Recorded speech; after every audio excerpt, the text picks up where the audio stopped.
Welcome back. This is By the Book, and we're your married relationship coaches. I'm Sent. I'm Sil. And today we're talking about Married at First Sight, Season 16, Episode 15. Let's talk about Shaq and Kirsten. Okay. I want to know, are y'all still Team Shaq or what? Like, he is tiresome to me, honestly. It seems like Kirsten, I mean, she's very non-confrontational and her demeanor is always kind of supportive. Yeah. But I still hear, like, on the back end of that and see her frustration. So this episode opens up with Kirsten talking on the phone to Shaq's mom. I think she called her. She being Shaq's mom called Kirsten and is kind of inquiring about what's going on and tells Kirsten outright, like, you need to be more supportive. She goes on to say she doesn't know everything that's going on. All she knows is that you need to support my baby. That's basically how it came off. And to me, as a woman, hearing that, it's screaming mama's boy to me. It's screaming you sharing too much of our business to me. And I wouldn't have been there for any of that. I think she handled it well. I think Kirsten usually does handle like situations of potential conflict well. But I think if I'm Kirsten, I followed that up with a phone call to Shaq. And I'm like, yo, you can't just go to your mom with any and every problem that you have with us and think I'm going to be okay with it. Your mom has no place calling me and telling me what I need to do for you. Like, that's, in my opinion, out of order. I'd love to hear if you think that's out of order, but that was wild to me. Ooh, out of order. That's a great way to start.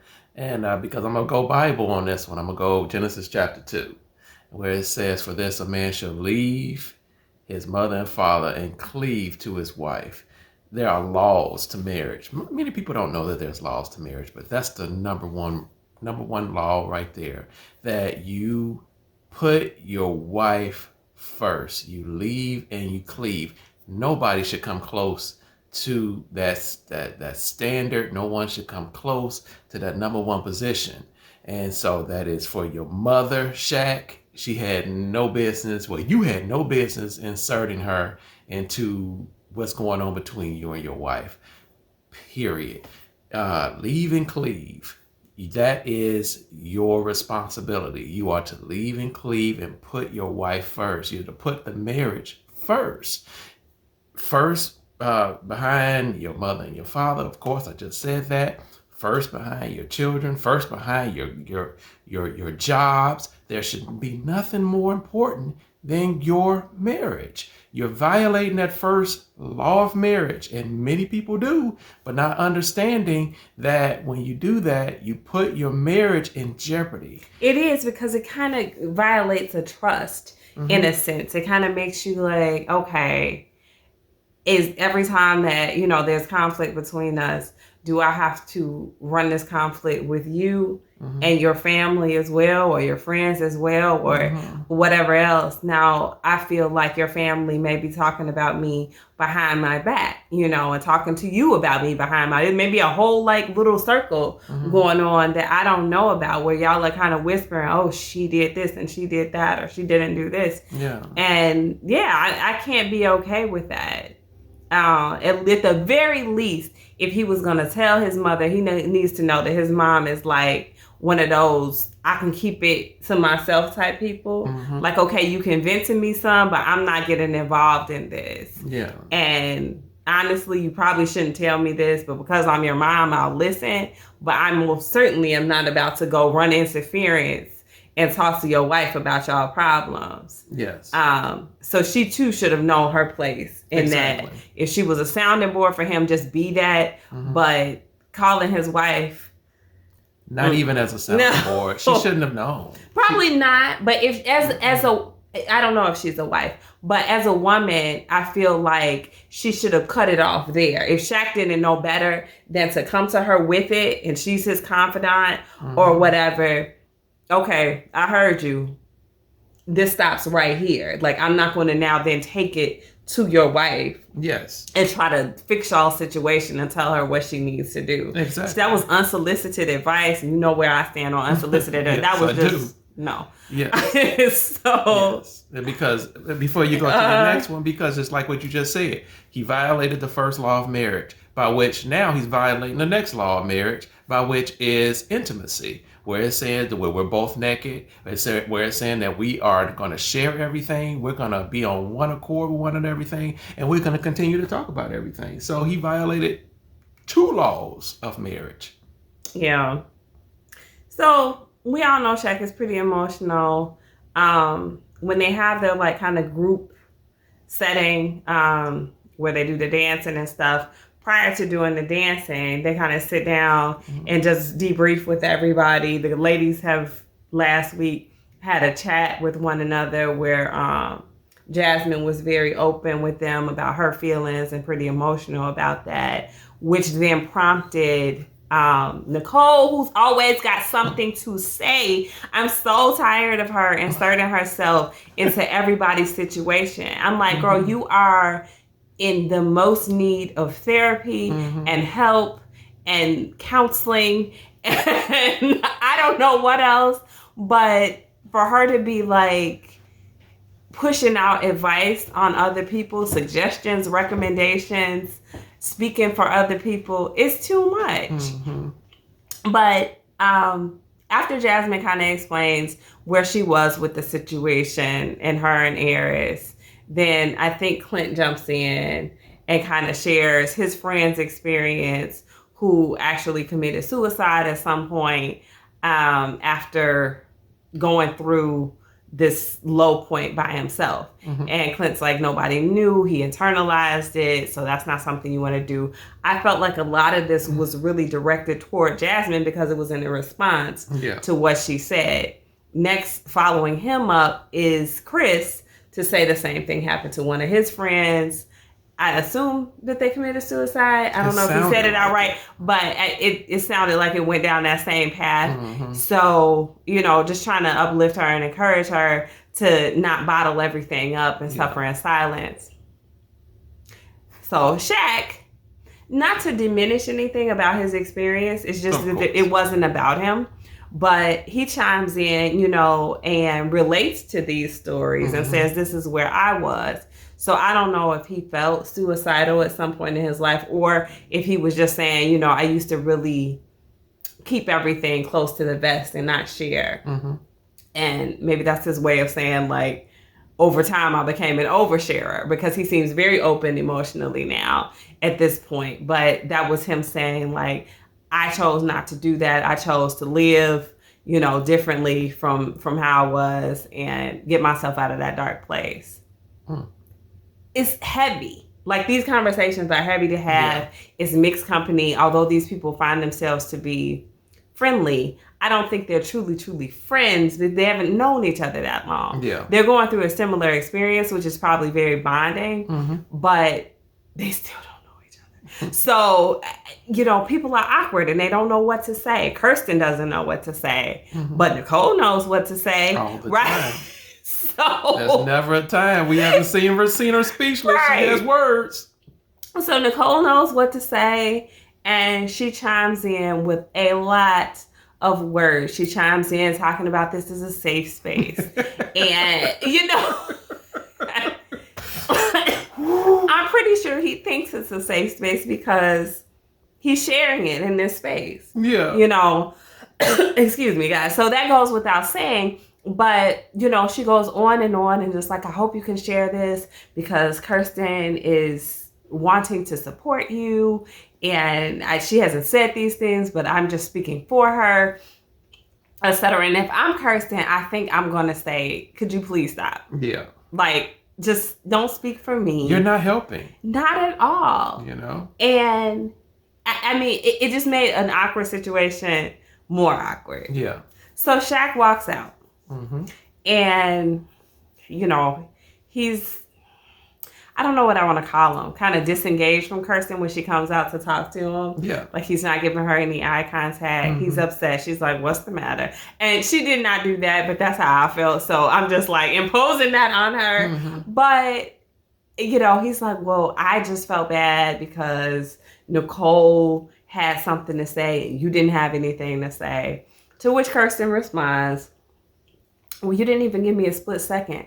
Now, I don't think that's necessarily true. I think she had time to respond, but I don't think she knew how to respond. And that happens to people. Like, we don't always have the words.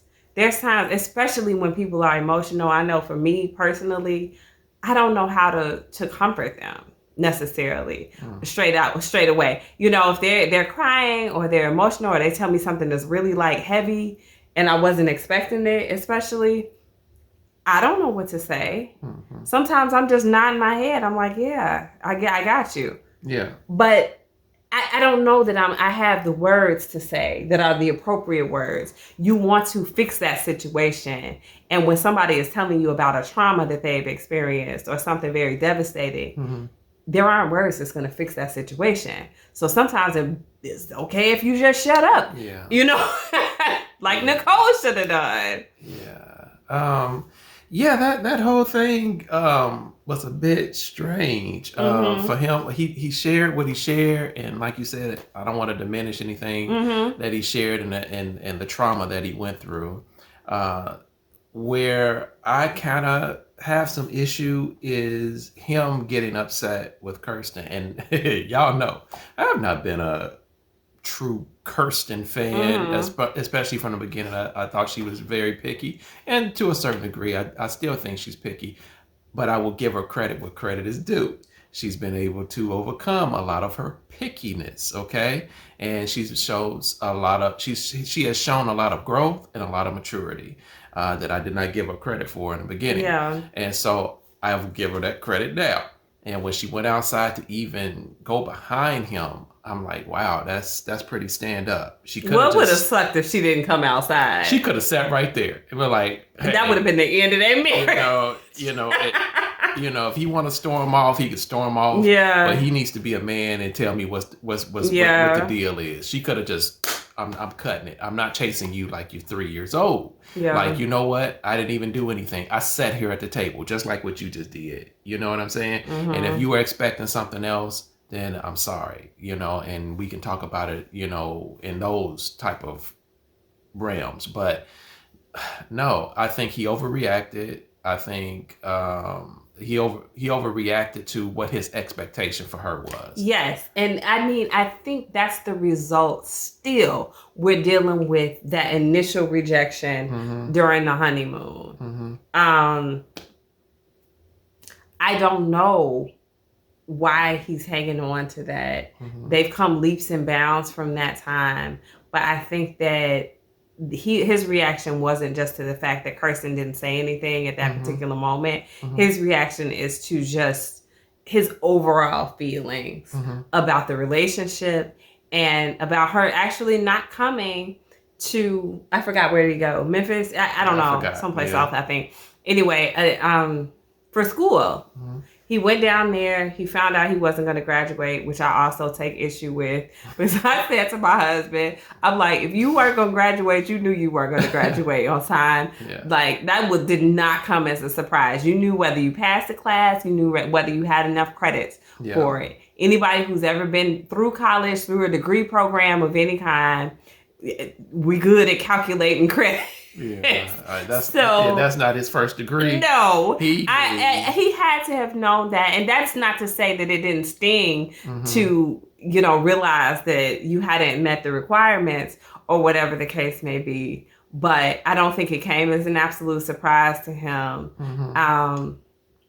He wanted her to be there, but again, here's a personality conflict between she and Shaquille. She wants him to be direct and say, I want you there with me, be there with me, etc. And I feel like he comes off more like whiny or needy.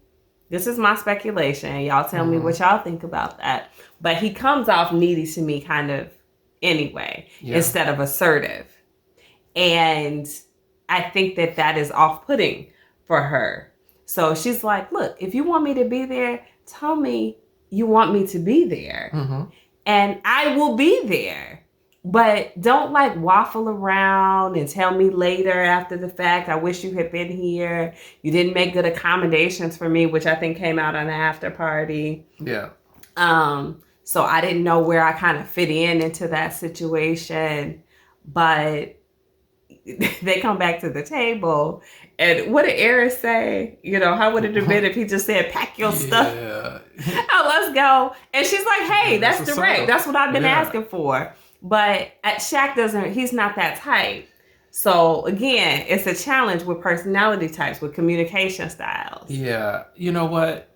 What I'm seeing from Shaq is a lot of feminine energy. He's trying to be dominant, but it's coming across in a feminine type of way. Yeah. It's that sass. It's that like whininess, neediness. It is coming off like that. Naggy. Even to the point where the Kirsten and I consummated our marriage. I was like, oh my goodness, that was okay. But I'm surprised. I'm not surprised that they consummated the marriage. I don't know when it happened. Mm-hmm. Y'all, please speculate when you think it happened. I feel like it probably happened right before the whole body paint thing. Probably. Somewhere around there, because she seemed a lot more open to physicalness with him around that time. So I could see it having happened a few weeks back around that time, maybe a little before that time. Yeah, probably so. But yeah, no, for me, just like I said, he's trying to express some dominance, but it's coming across very naggy. And so from the man to the woman, from the woman to the man, I know she's dealing with it and she's trying to do her best, with it. But understand this. For whether if you're being naggy or you're being aggressive, however it comes across, you're killing the intimacy in your marriage, and ultimately that's what he's doing. So yes, she's in it right now, but for how long? How long is she gonna be in it before? Well, they got 10 days left before decision day. That's how long. But she reassured him, like, I'm here for you, and we're together on this. And I love the way she kind of broke that down to him and hugged him, embraced him, and all of that. But for how long? Because you know what? You're dragging the life out of me right now. Yeah, it's sucking the energy out of that relationship for sure. I don't know how she's doing it because it's tough. Mm-hmm. I was happy that they met with Devon Franklin last season when he was on the show. I didn't feel like he was nearly as helpful to the couples as I feel like he's being now. I feel like he stepped up his like counseling game a little bit, and I'm liking that a lot. But he talked to them about like the unexpressed needs.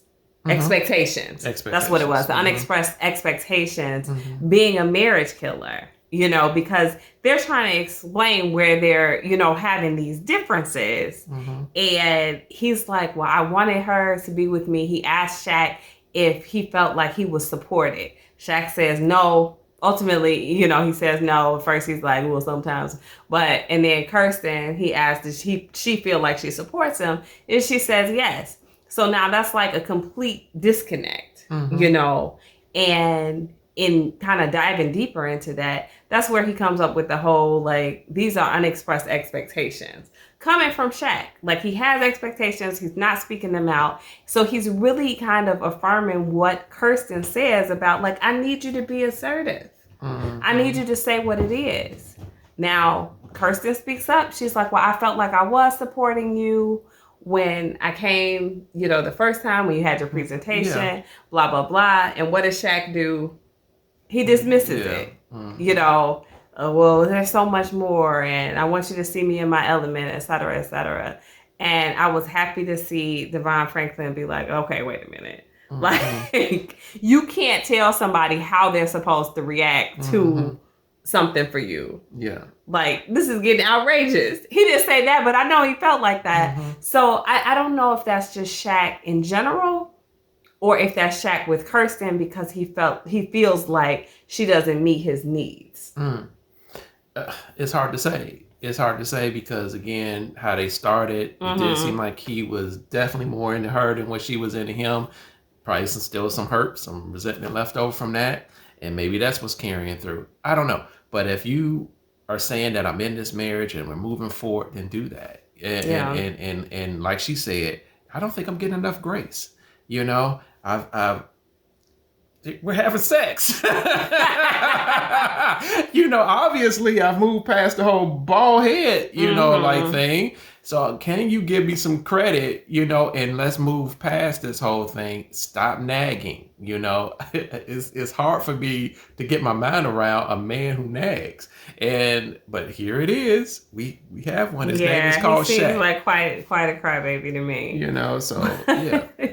I know a lot of you still have negative opinions about Kirsten, and I want to hear from you guys in particular, because I want to hear the other side of this. It feels like I've already been a little bit more team Kirsten.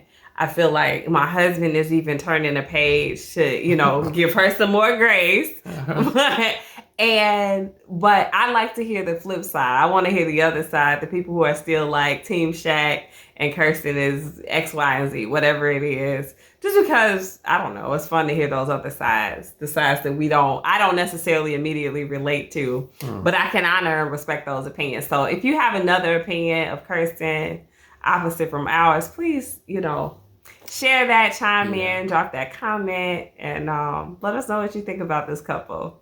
And like, share, and subscribe too. And we'll talk to you guys soon. Bye.